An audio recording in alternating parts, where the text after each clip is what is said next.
샬롬, 평안하셨습니까? 추운 날을 맞이하면 사람이 그것을 견디기 위해서 엄청난 에너지가 필요하다는데 추운 일기 속에서 건강을 잘 지키시기 바랍니다. 오늘은 절기에 대해서 좀 생각을 해보고자 합니다. 절기. 사실 절기라는 말이 그렇게 어울리는 말은 아닌 것 같아요. 왜냐하면 절기라는 말은 사전적인 의미가 한 해 가운데서 어떤 일을 하기에 좋은 시기나 때, 그래서 이 계절을 이 절기로 이야기하기도 하고, 특별히 농사와 관련해서 24개의 절기가 있죠. 그런데 명절이라는 말이 더 어울릴 것 같아요. 명절. 국가나 사회적으로 정하여 경축하는 기념일, 기념하는 날, 이 명절.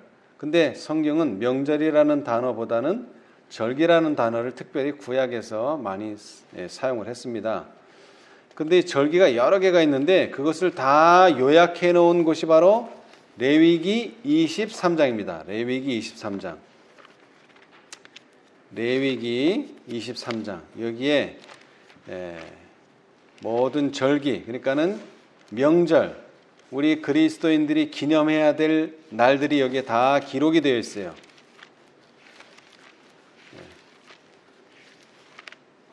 레위기 23장. 자, 제가 한번 천천히 1절을 보겠습니다. 1절. 여호와께서 모세에게 일러 가라사대 이스라엘 자손에게 고하여 이르라. 너희가 공포하여 성회를 삼을 여호와의 절기는 이러하니라. 자, 이제 절기라는 말 대신 기념일 또는 명절, 이런 말을 넣으면 좋습니다. 자, 이 신앙생애 가운데서 성회, 그러니까는 집에서 예배드리지 않고 집회를 가지는, 모여서 집회를 가지는 그러한 여호와의 기념일 또는 명절이 있는데, 자, 3절 첫 번째, 엿새 동안은 일할 것이요 일곱째 날은 쉴 안식일이니 성회라. 너희는 무슨 일이든지 하지 말라. 이는 너희 거하는 각처에서 지킬 여호와의 안식일이니라. 그래서 첫 번째 절기는 명절 또는 기념일은 안식일입니다. 얼마마다 돌아오죠? 일주일마다 매주 돌아오는 안식일입니다. 매주 돌아오는 안식일. 이날은 성회라 그랬어요. 그냥 집에서 자기 혼자 드리는 그런 예배가 아니라 모임이 있어야 돼요. 모임, 성회, 거룩한 집회. 그 다음에 이날을 일컬어서 안식일이라. 우리는 이렇게 부르죠. 자, 이제 주가 한 4번 돌아오면 뭐가 됩니까? 한 달이 되죠. 이 한 달마다 돌아오는 또 절기가 있어요. 여기에는 없습니다. 월삭 있어요. 월삭. 매월 첫째 날. 매월 첫째 날 월삭. 자, 그 다음에 이제 4절부터 보면은요. 기한에 미쳐 너희가 공포하여 성회로 삼을 여호와의 절기는 이러하니라. 그래서 이제 지금부터는 1년에 어느 날짜가 되면은 기념해야 될 날들이 이제 쭉 나옵니다. 그게 7개입니다. 7개.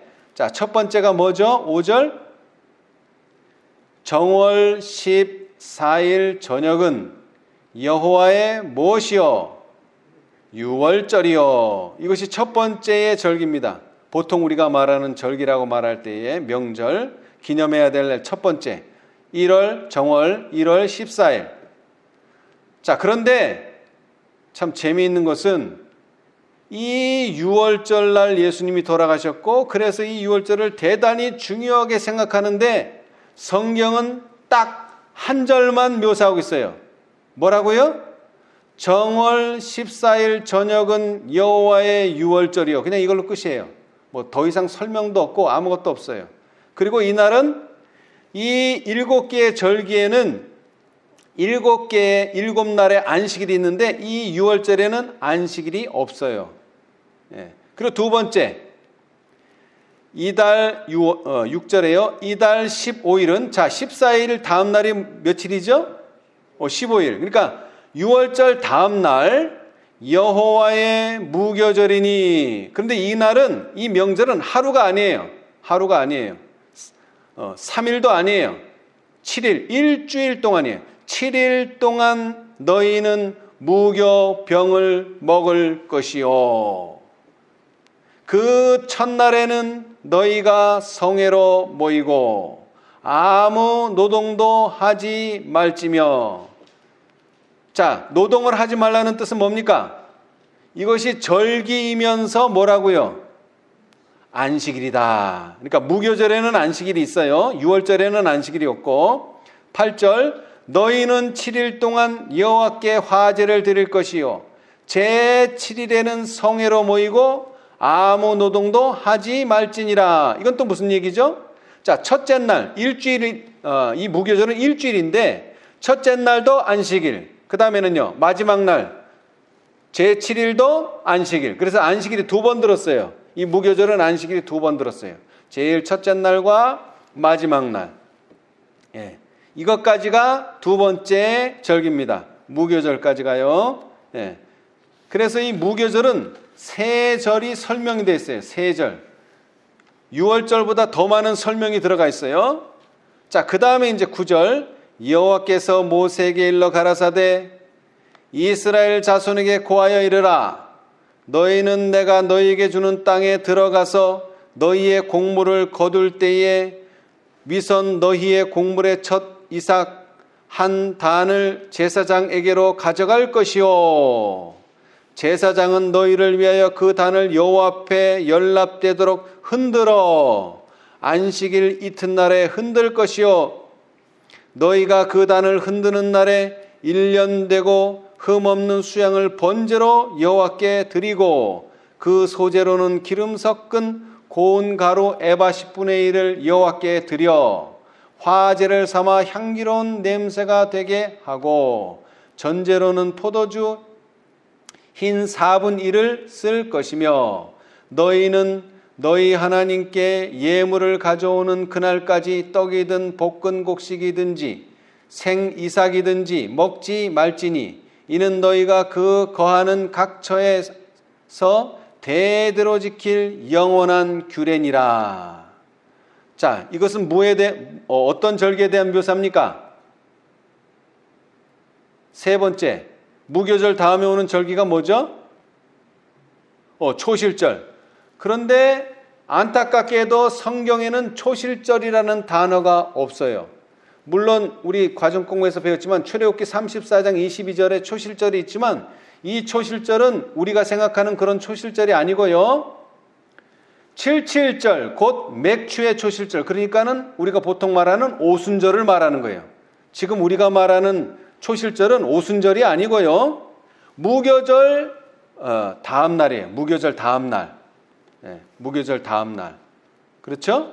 무교절 다음 날이 초실절인데 이 초실절 날 예수님께서 뭐 하셨습니까? 부활하셨죠. 3일 만에. 이게 초실절의 의미예요. 그런데 성경에는 초실절이라는 단어가 없어요. 그래서 어떤 기독교인들은 이 초실절을 잘 몰라요. 그냥 6월절, 무교절, 그 다음에 나팔절까지는 나팔절도 없기는 한데 단어 자체가 없기는 하는데 나팔을 보니까 나팔절이겠지. 7월 1일. 거긴 날짜가 명기되어 있어요. 그런데 이 초실절은 날짜가 명기되어 있지 않아요.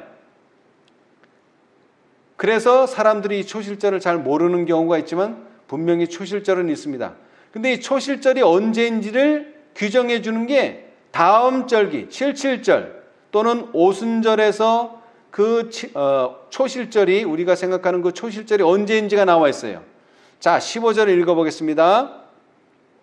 안식일 이튿날 곧 너희가 요제로 단을 가져온 날부터 세어 7일 안식일의 수요를 채우고.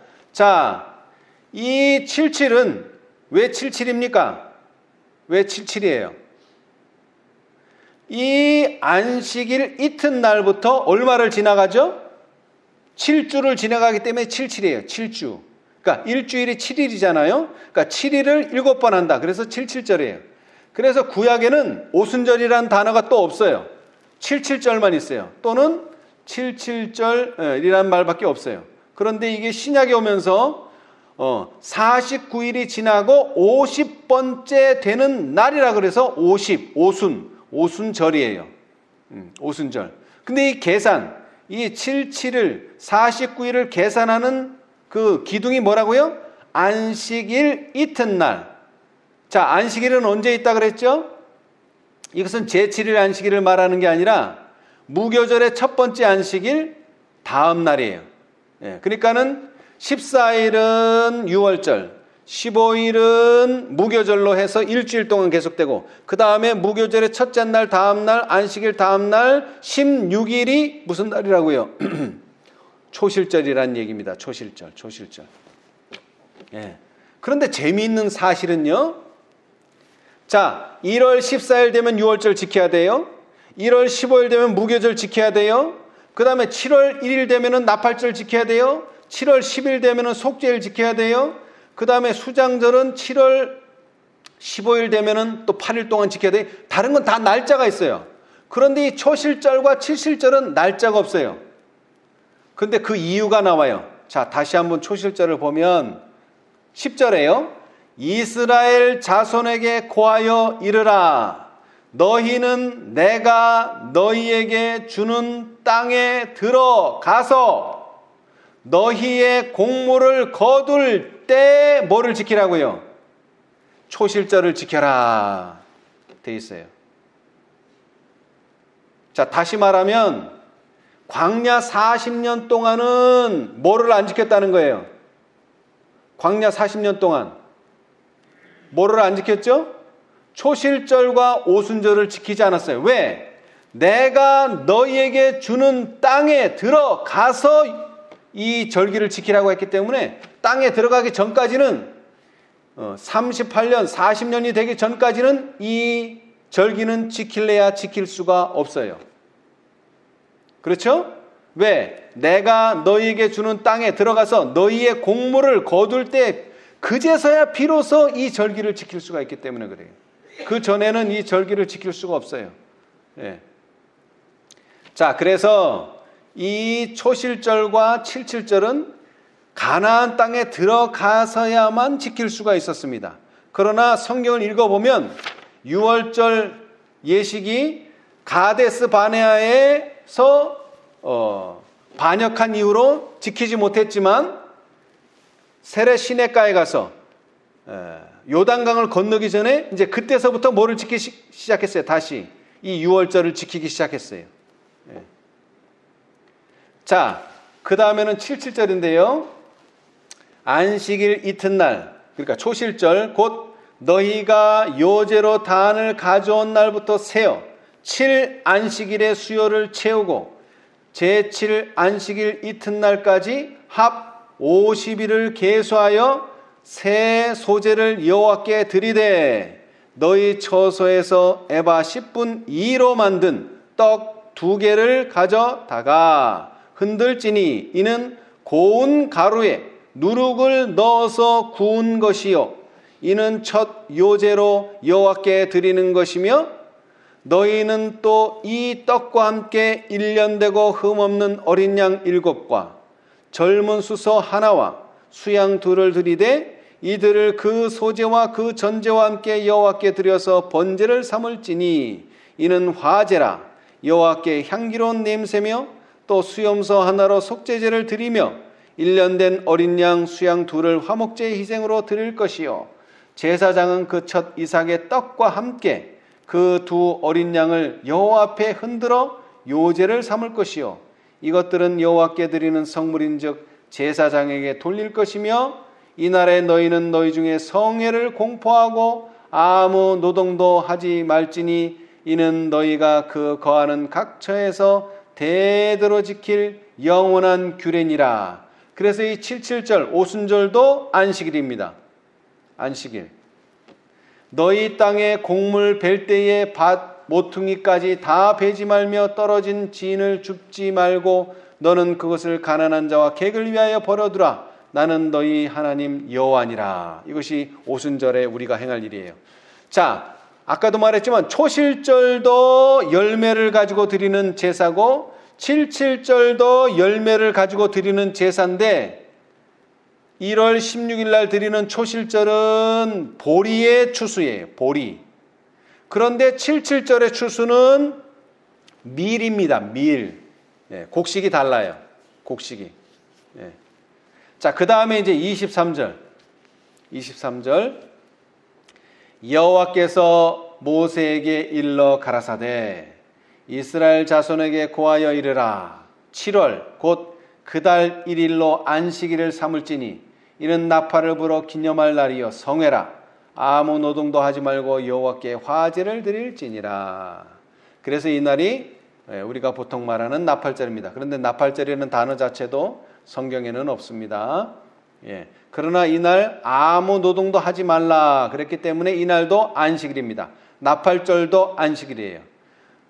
자, 그 다음 속죄일이죠. 우리가 잘 아는 26절 여호와께서 모세에게 일러 가라사대 7월 10일은 속죄일이니 너희에게 성회라 너희는 스스로 괴롭게 하며 여호와께 화제를 드리고 이 날에는 아무 일도 하지 말 것은 너희를 위하여 너희 하나님 여호와 앞에 속죄할 속죄일이 됨이니라. 그래서 이 속죄일 또는 대속죄일도 안식일입니다.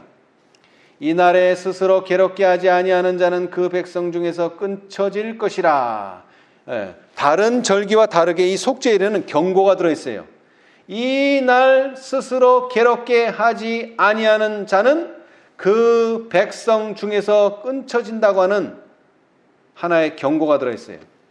이 날에 누구든지 아무 일이나 하는 자는 내가 백성 중에서 멸절시키리니 너희는 아무 일이든지 하지 말라. 이는 너희가 그 거하는 각처에서 대대로 지킬 영원한 규례니라. 이는 너희의 쉴 안식일이라. 너희는 스스로 괴롭게 하고 이달 9일 저녁 곧 그 저녁부터 이튿날 저녁까지 안식을 지킬지니라. 예. 자, 그 다음 우리가 과정 공부에서 배운 마지막 절기면서 7번째 절기 바로 초막절입니다. 근데 이 초막절은 다른 말로 하면 장막절이라 이렇게 표현하기도 하는데 이 장막절이라는 단어도 성경에는 나오지 않습니다. 그러나 왜 장막절이냐면 장막을 쳤던 것을 기념하는 것이기 때문에 장막절이고 또 이것은 특별히 이스라엘의 광야 생활을 기념하는 절기이기도 합니다. 그리고 또 이 절기는 이제 모든 추수, 보리, 밀, 하여튼 모든 곡식들을 다 추수해서 저장하는 절기이기도 합니다. 그래서 수장절이라 이렇게 표현하기도 합니다. 예. 그래서 이 수장절은 안식일이 또 2날 있습니다. 33절 여호와께서 모세에게 일러 가라사대 이스라엘 자손에게 고하여 이르라 7월 15일은 초막절이니 여호와를 위하여 7일 동안 지킬 것이라. 첫날에는 성회가 있을지니 너희는 아무 노동도 하지 말지며. 그래서 이 절기의 첫날도 무슨 날이냐 하면은 안식일입니다. 안식일. 7일 동안에 너희는 화제를 여호와께 드릴 것이요 제8일에는 너희에게 성회가 될 것이며 화제를 여호와께 드릴지니 이는 거룩한 대회라. 너희는 아무 노동도 하지 말지니라. 이것들은 여호와의 절기라. 너희는 공포하여 성회를 삼고 번제와 소제와 희생과 전제를 각각 그날에 여호와께 화제로 드릴지니 이는 여호와의 안식일 외에 너희의 헌물 외에 너희의 모든 서원 예물 외에 너희의 모든 낙헌 예물 외에 너희가 여호와께 드릴 것이니라. 너희가 토지소산을 거두기를 마치거든 7월 15일부터 7일 동안 여호와의 절기를 지키되 첫날에는 안식하고 제8일에도 안식할 것이요. 그래서 첫째 날과 여덟째 날이 안식일입니다. 그러니까 무교절도 안식일이 2일, 그 다음에 마지막 절기인 초막절 또는 장막절, 수장절도 안식일이 2번 들었습니다. 첫날에는 너희가 아름다운 나무 실과와 종려 가지와 무성한 가지와 신의 버들을 취하여 너희 하나님 여호와 앞에 7일 동안 즐거워할 것이라. 너희는 매년에 7일 동안 여호와께 이 절기를 지킬지니 7일 동안 초막에 거하되 이스라엘에서 난 자는 다 초막에 거할지니 이는 내가 이스라엘 자손을 애굽 땅에서 인도하여 내던 때에 초막에 거하게 한 줄을 너희 대대로 알게 함이니라. 나는 너희 하나님 여호와니라. 모세가 여호와의 절기를 이스라엘 자손에게 공포하였더라. 그래서 우리는 보통 이 유월절을 대단히 중요하게 생각합니다. 심지어는 유월절을 지켜야 된다고 주장하는 교리를 가지고 있는 교회도 생겨났어요. 그런데 성경은 레위기 23장은 어떤 절기를 가장 많이 묘사하고 중요하게 생각합니까? 23장 읽어보시니까 자, 유월절은 한 절밖에 없어요. 한 절. 그 다음에 무교절은 세 절, 초실절은 6절, 그 다음에 칠칠절 또는 오순절은 8절, 나팔절은 3절, 속죄일은 7절, 그 다음에 초막절은 무려 11절이나 들어있어요. 11절. 다시 말하면 어느 날이 가장 중요하고 어느 날이 가장 기념적인 날이 될 수 있을까요? 그날은 바로 초막절입니다. 초막절. 왜? 그만큼 성경은 많은 묘사를 하고 있어요. 그리고 이것은 구속의 경륜의 마침을 의미하기도 하고요. 자, 그런데 예수님께서 이제 이 이스라엘 백성들이 절기를 지키기 시작한 것은 출애굽하면서부터입니다. 한 1500년이 지나서 예수님께서 이 세상에 오셨어요. 그리고 절기를 3년 동안 지키셨어요. 3년 동안. 그리고 예수님의 봉사는 첫 번째 절기인 유월절로부터 시작했죠. 그리고 네 번째 유월절날 예수님이 돌아가셨는데 이 네 번째 유월절이 되기 6개월 전에 마지막으로 초막절을 지키셨어요. 초막절. 그때 하신 사건을 우리는 좀 더 깊이 생각을 해보자 이겁니다. 자, 여기 사복음 조화에 보시면은 한 170가지의 사건들이 쭉 시간 순서대로 나옵니다. 그런데 여러분이 이걸 읽어보시면 알겠지만 예수님이 첫 번째 해에 보이신 여러 가지 사건들은 별로 안 돼요. 그 다음에 그거보다 더 많은 사건이 두 번째 해, 그거보다 더 많은 사건이 세 번째, 그리고 아주 많은 사건이 예수님이 돌아가시기 일주일 전에 벌어진 사건들이 매우 아주 자세하게 묘사되어 있어요. 그런데 이 예수님이 마지막으로 지키신 초막절날 어떤 일이 있었는가? 우리 이것은 시대의 소망을 보겠습니다. 시대의 소망. 우리 다 함께 찾아보겠습니다. 자, 448페이지. 이 초막절날, 예수님께서 마지막으로 지키신 이 초막절날 어떤 일이 벌어졌는가? 448페이지입니다. 시대의 소망. 시대의 소망 448페이지. 밤에는 켜놓은 불빛으로 한번 읽어보세요. 밤에는 켜놓은 불빛으로 성전과 그 마당이 찬란하게 빛났다. 음악, 종려나무 가지의 물결, 기뻐서 외치는 호산나라는 부르짖음, 큰 무리를 이룬 백성들, 그 위로 매달린 등불들에서 흘러나오는 불빛, 성장한 제사장들, 그리고 장엄한 예식들이 다 연합하여 관객들에게 깊은 인상을 주는 장면을 이루었다. 그러나 그 절기 중 가장 큰 감명을 주며 가장 큰 기쁨을 불러일으킨 예식은 광야에서 체류하는 동안에 일어났던 사건을 기념하는 것이었다. 예, 감사합니다. 여러분, 뭔가 중요한 사건은 보통 밤에 일어납니다. 밤에. 왜 밤에 일어나느냐? 자, 보세요. 대낮에 환할 때 일어나면은 그 사건 자체가 조명이 잘 안 돼요. 왜냐하면 천지가 다 환하기 때문에.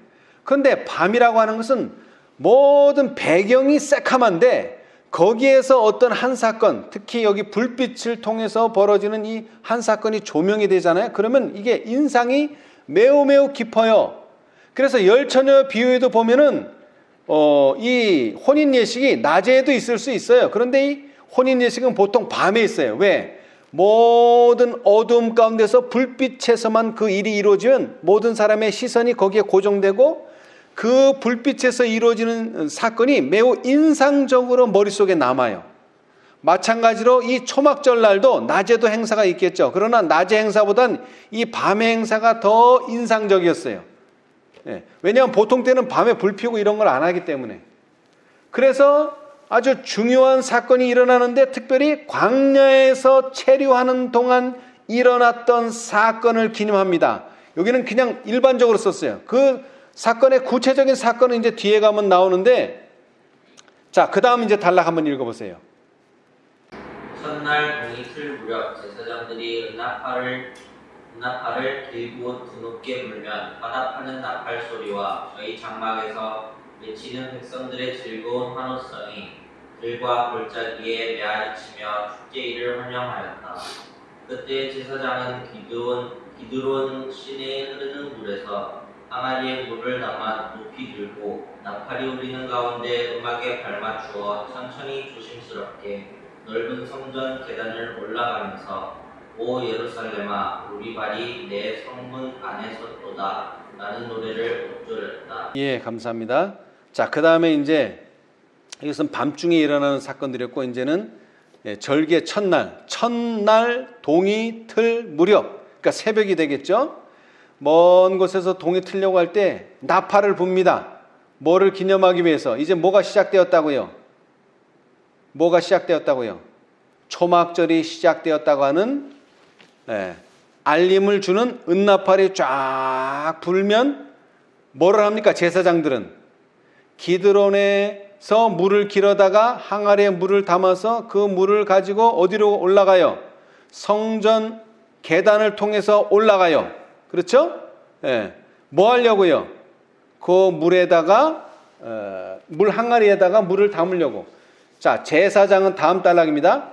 제사장은 물 항아리를 제사장의 뜰의 중심부에 위치한 제단에 둔다. 이곳에는 두 은대야가 있었으며 각각의 대야 곁에는 한 제사장이 서 있었다. 한 항아리의 물은 한쪽 대야에 부어지고 한 항아리의 포도즙은 다른 대야에 부어졌으며 물과 포도즙은 기드론으로 연결된 관을 통하여 사해로 흘러 들어갔다. 자, 보세요.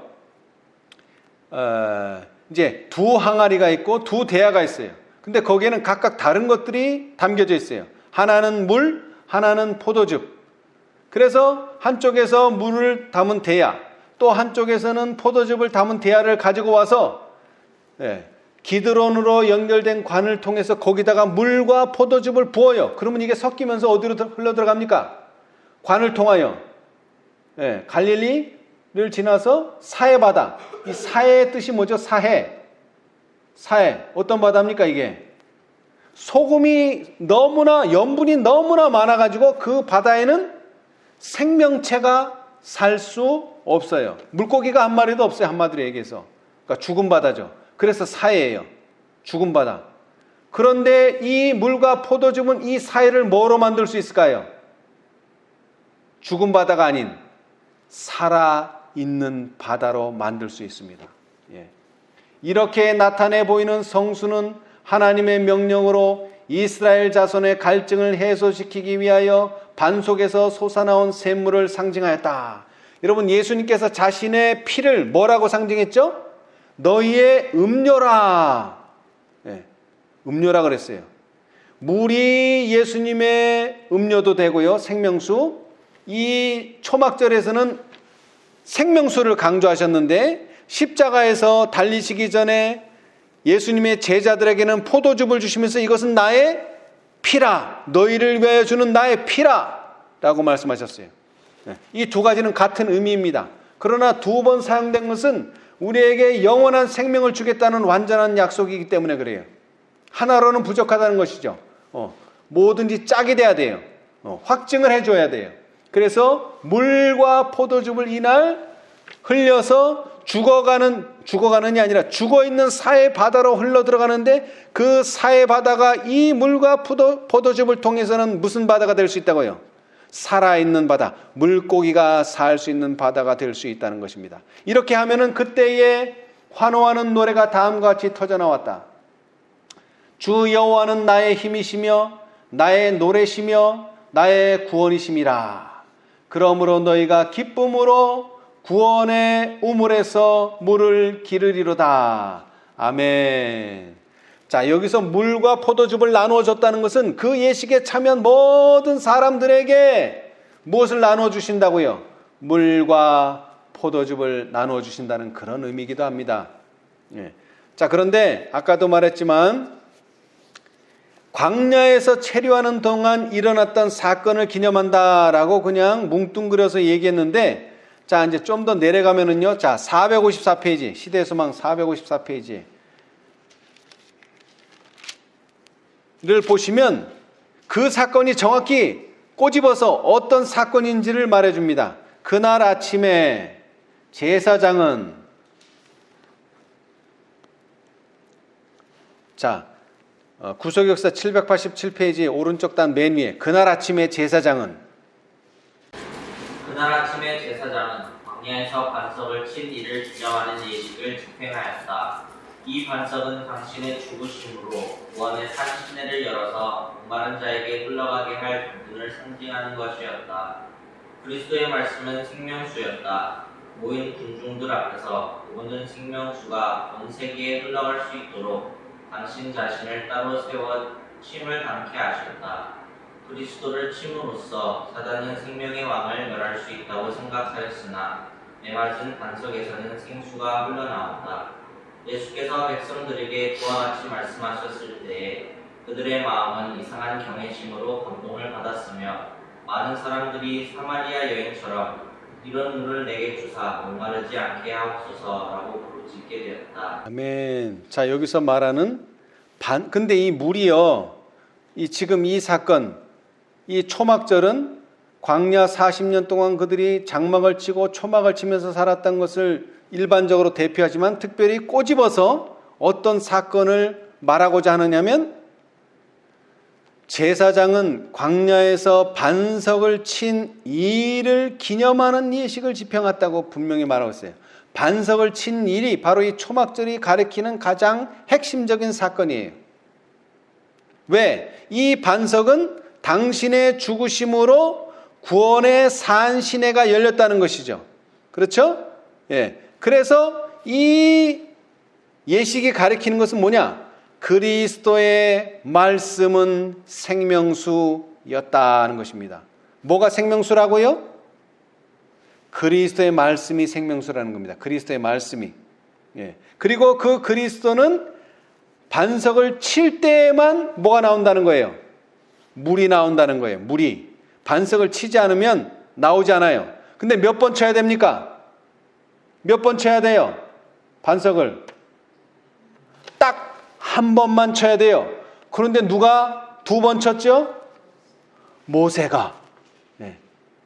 여러분, 이스라엘 광야 40년 중에 한 번도 반복되는 장소가 없어요. 딱 유일하게 이 무리바라가 하는 장소만 반복이 일어나요. 가데스 바네아도 마찬가지고요. 가데스 바네아와 무리바. 근데 이 가데스 바네아 바로 옆이 무리바예요. 무리바 바로 옆이 가데스 바네아예요.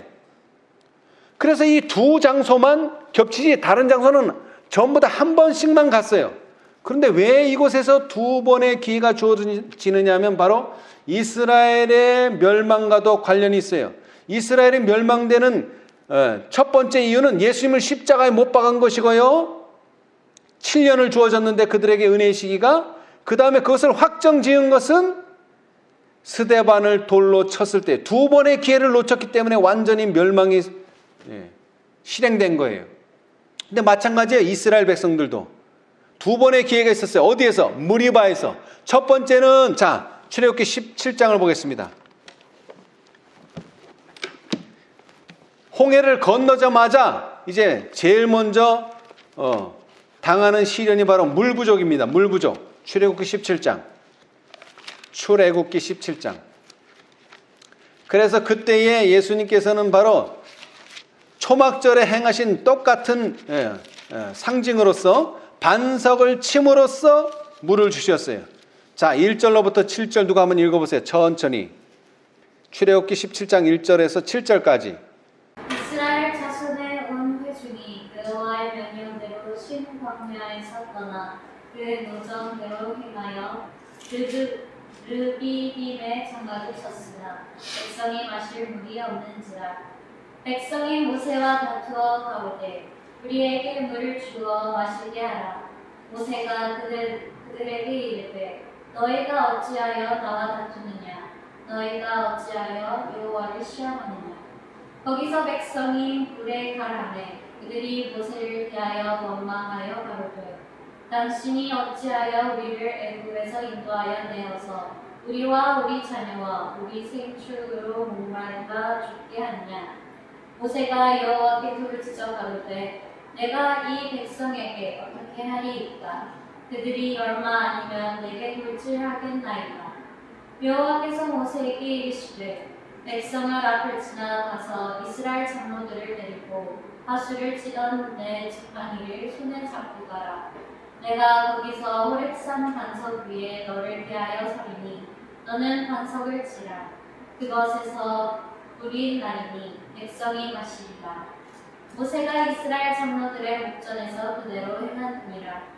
그가 그곳 이름을 막사라 또는 느리바라 불렀으니 이는 이스라엘 자손이 다투었으니요 또는 그들이 여호와를 시험하여 이르기를 여호와께서 우리 중에 계신가 아닌가 하였으니까. 예. 자, 그래서 이 무리바가 예수님이 물을 공급하신 곳인데 어떤 방법으로 해요? 반석을 침으로 물이 나왔어요.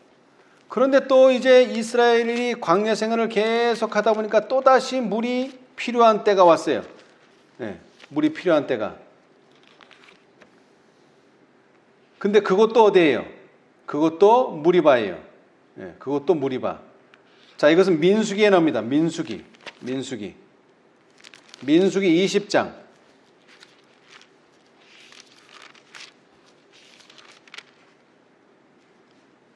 민수기 20장. 이번에는 좀 긴데요. 1절에서 13절.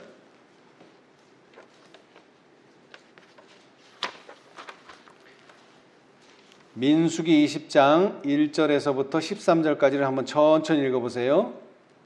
정월의 이스라엘 자손 온 회중이 신 광야에 이르러서 백성이 가데스에 거하더니 미디안이 거기서 죽음에 거기 장사하니라. 회중이 물이 없으므로 모여서 모세와 아론을 공박하니라. 백성이 모세와 다투어 말하여 가로되 우리 형제들이 여호와 앞에서 죽을 때에 우리도 죽었다면 좋을 뻔하였도다. 너희가 어찌하여 여호와의 총회를 이 광야로 인도하여 올려서 우리와 우리 짐승으로 다 여기서 죽게 하느냐? 너희가 어찌하여 우리를 애굽에서 나오게 하여 이 악한 곳으로 인도하였느냐? 이곳에는 파종할 곳이 없고 무화과도 없고 포도도 없고 우유도 없고 마실 물도 없도다. 모세와 아론이 총회 앞을 떠나 회막문에 이르러 엎드리매 여호와의 영광이 그들에게 나타나며 여호와께서 모세에게 일러 가라사대 지팡이를 가지고 내 형 아론과 함께 회중을 모으고 그들의 목전에서 너희는 반석에게 명하여 물을 내라 하라. 내가 그 반석으로 물을 내게 하여 회중과 그들의 짐승에게 마시울지니라. 모세가 그 명대로 여호와의 앞에서 지팡이를 취하니라. 모세와 아론이 총회를 그 반석 앞에 모으고 모세가 그들에게 이르되 빼앗한 너희여 들으라. 우리가 너희를 위하여 이 반석에서 물을 내랴 하고 두 손을 들어 그 지팡이로 반석을 2번 치매 물이 많이 솟아나오므로 회중과 그들의 짐승이 마시니라. 여호와께서 모세와 아론에게 이르시되 너희가 나를 믿지 아니하고 이스라엘 자손의 목전에 나의 거룩함을 나타내지 아니한 도로 너희는 이 총회를 내가 그들에게 준 땅으로 인도하여 드리지 못하리라 하시니라. 이스라엘 자손이 여호와와 다투었으므로 이를 무리라 하니라. 여호와께서 그들 중에서 그 거룩함을 나타내셨더라. 예, 감사합니다. 이 이스라엘 백성들이 광야 생활을 할 때에 원래 있던 지명이 있고요. 어떤 사건 때문에 이름이 바뀐 경우가 있어요. 근데 여기도 보면은 1절에 정월에 이스라엘 자손 곧 온 회중이 신광야에 이르러서 백성이 어디에 거하더니 어디에 거했어요? 민수기 20장 1절. 어디에 거했죠?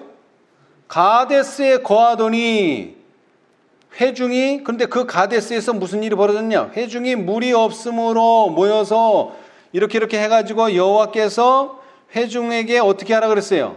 반석을 쳐라가 아니고, 아까는 반석을 쳐라 했잖아요, 분명히. 근데 이번에는 반석에게 명하여 물을 내라 그랬어요. 치지 말라 그랬어요. 치지 말라는 말은 없고, 명하여, 말로써 명령으로 물을 내라 이렇게 했는데, 모세가 화가 너무 난 나머지 무려 몇 번을 쳤다고요? 2번을 쳤어요, 반석을. 그런데 물은 나왔어요. 하나님의 명령대로 하지 않았지만 물은 나왔지만, 모세와 아론은 하나님의 명령대로 하지 않았기 때문에 구속의 경륜을 망쳐버렸어요. 예수님이 십자가에 딱 한 번 돌아가셔야 되는데 2번 돌아가시게 만들었다는 거죠. 그래서 이곳을 뭐라고요? 또 무리바라. 무리바의 뜻이 뭡니까? 다투다는 뜻입니다. 다투다. 그래서 원래는 가데스였는데 다툼이 일어나므로, 물 때문에 다툼이 일어나고 그 다툼으로 인하여 모세가 불순종한 것을 기억하도록 하기 위해서 그곳 이름을 무리바라. 그래서 무리바로 이름이, 지명이 바뀌었어요. 그래서 무리바에서는 한 번은 구속의 경륜을 성취했지만 다른 한 번은 모세가 분노하여 명하라고 한 것을 명하지 않고 뭐 했다고요? 반석을 쳤어요. 그래서 예수 그리스도의 말씀은 뭐라고요? 생명수라는 말씀을 다시 기억해야 된다는 거예요. 말씀대로 해야 된다는 거예요. 말씀대로 하지 않으면 그것은 우리에게 생명을 가져다 줄 수 없다는 것입니다. 자, 그리고 이제 다시 돌아와서요, 이날, 이 초막절날 예수님께서 마지막으로 한 호소가 있어요. 마지막으로 한 호소. 자, 요한복음 7장으로 돌아가 보겠습니다. 요한복음 7장. 요한복음 7장입니다. 요한복음 7장. 요한복음 7장. 이 마지막 명절, 그리고 마지막 날, 8째 날 하신 말씀이죠. 요한복음 7장 37절 38절. 명절 끝날, 곧 큰 날, 8째 날, 안식일 날 예수께서 서서 어떻게 가라사대? 외쳐 가라사대. 예수님이 큰 소리로 외쳤어요. 큰 소리로 샤웃을 했다는 거. 샤웃. 그냥 말한 게 아니에요. 토킹을 한 게 아니라 스피킹을 한 것도 아니고 외쳤다는 거예요. 외쳤다. 광야에 무슨 소리라 그랬죠? 스피킹하는 소리가 아니고 광야에 외치는 자의 소리예요. 침례 요한의 메시지도. 그런데 이제 예수님께서는 마지막으로 돌아가시기 6개월 전에 마지막 절기를 지키면서, 명절을 지키면서 마지막 호소. 누구든지 목마르거든 내게로 와서 마시라. 이것이 예수님의 마지막 초청이기도 하고, 이것은 예수님의 큰 외침이기도 합니다. 나를 믿는 자는 성경에 이른 것 같이 그 배에서 생수의 강이 흘러나리라 하시니, 이는 그를 믿는 자의 받을 성령을 가리켜 말씀하신 것이라. 예수께서 아직 영광을 받지 못하신 거로 성령이 아직 저에게 계시지 아니하시더라. 이 말은 궁극적으로 이 오순절날, 이 초막절의 경험을 한 사람, 제대로 경험한 사람들은 앞으로 언제요? 유월절을 지키고, 그 다음에 무교절을 지키고, 초실절을 지키고, 다음에 올 오순절 때에 뭐를 받게 된다는 거죠? 성령을 받게 된다는 것을 약속하고 있다는 것입니다. 그게 예수님의 마지막 초청이에요. 자, 우리 이 장면에 대해서 453페이지, 시대의 소망 453페이지 한번 읽어보겠습니다. 시대의 소망 453페이지.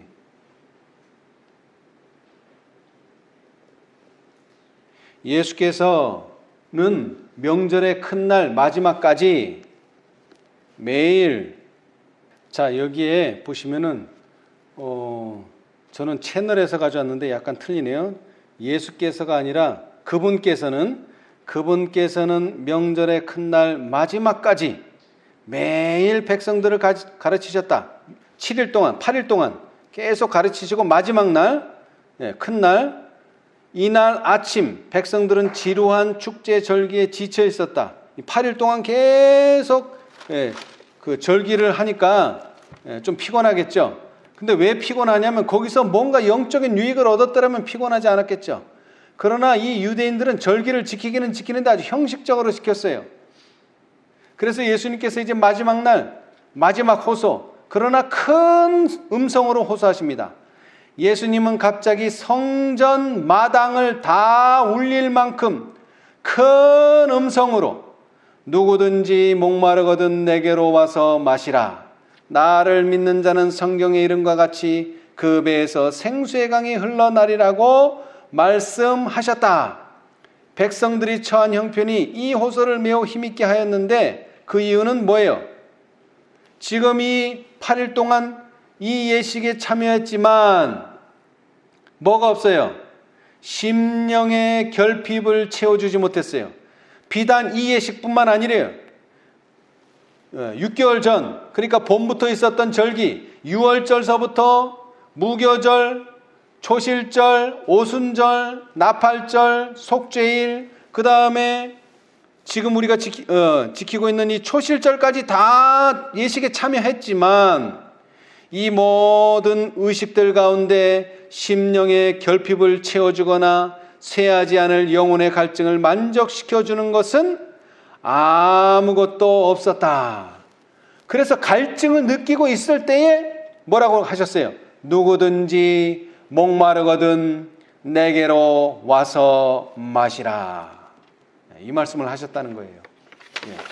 그러니까 매우 중요하죠. 자, 우리 454페이지 조금 더 내려와서요.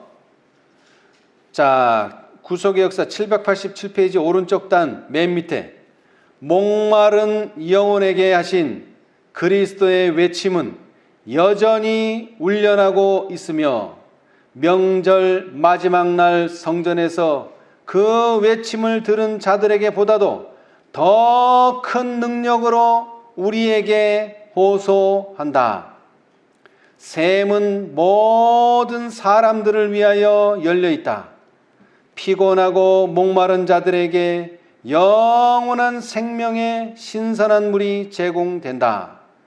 예수께서는 여전히 외치고 계신다. 뭐라고 외치십니까? 뭐라고 외치세요? 초막절날 하신 똑같은 말씀을 지금도 하고 계시다는 거예요. 누구든지 목마른 자는 내게로 와서 마시라. 목마른 자도 올 것이요 또 원하는 자는 값없이 생명수를 받으라. 여러분, 이 성경절이 어디에 나옵니까? 이 성경절. 목마른 자들도 올 것이요 또 원하는 자는 값없이 생명수를 받으라. 이거 어디에 나옵니까? 자, 계시록. 계시록 22장에 나오죠. 자, 계시록 22장. 계시록 22장 17절. 계시록 마지막 장 17절. 성령과 신부가 말씀하시기를 오라 하시는도다. 누구도 올 것이요?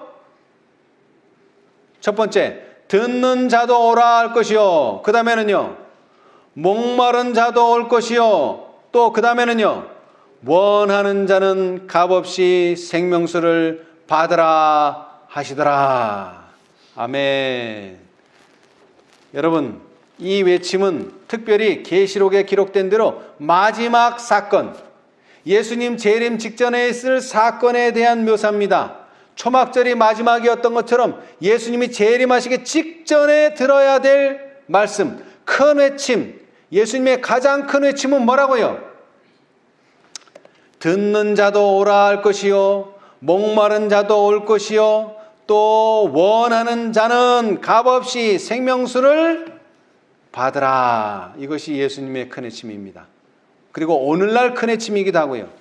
그래서 제가 이 생명수를 찾아봤더니 생명수라는 단어가 성경 전체 66권 중에 계시록에만 나옵니다. 계시록. 자, 우리 먼저 7장을 보겠습니다. 계시록 7장.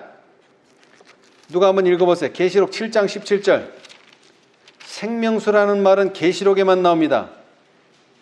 이는 보좌 가운데 계신 어린 양이 저희의 목자가 되사 생명수 샘으로 인도하시고 하나님께서 저희 눈에서 모든 눈물을 씻어주실 것임이러라. 아멘. 여러분, 계시록 7장에는 또 무슨 사건이 나오죠?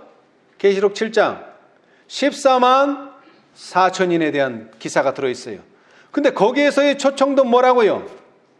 거기에서도 초청도 생명수 샘으로 인도하시고 그 다음에 하나님께서 저희 눈에서 모든 눈물을 씻어 주실 것이다 하는 약속이 있습니다. 자, 그 다음에 계시록 21장 6절. 또 말씀하시되 이로도다 나는 알파요 오메가요 처음과 마지막이라 내가 생명수 샘물로 목마른 자에게 값없이 주리니. 아멘. 여기도 또 초청하고 계세요. 생명수 샘물로 누구에게 준다고요? 목마른 자에게 준다. 값없이. 자, 그리고 이제 22장 계시록 22장 자, 1절로 2절입니다. 계시록 22장 1절로 2절. 또 저가 수정같이 맑은 생명수의 강을 내게 보이니 하나님과 및 어린 양의 보좌로부터 나서 길 가운데로 흐르더라. 강 좌우에 생명나무가 있어 12가지 실과를 맺히되 달마다 긴 실과를 맺히고 그 나무 잎사귀들은 만국을 수성하기 위하여 있더라. 아멘. 사실 이 생명수는 근원이 어디입니까? 근원이 어디예요? 하나님과 및 어린 양의 보좌로부터 뭐가 나서요? 거기서부터 뭐가 나온다고요?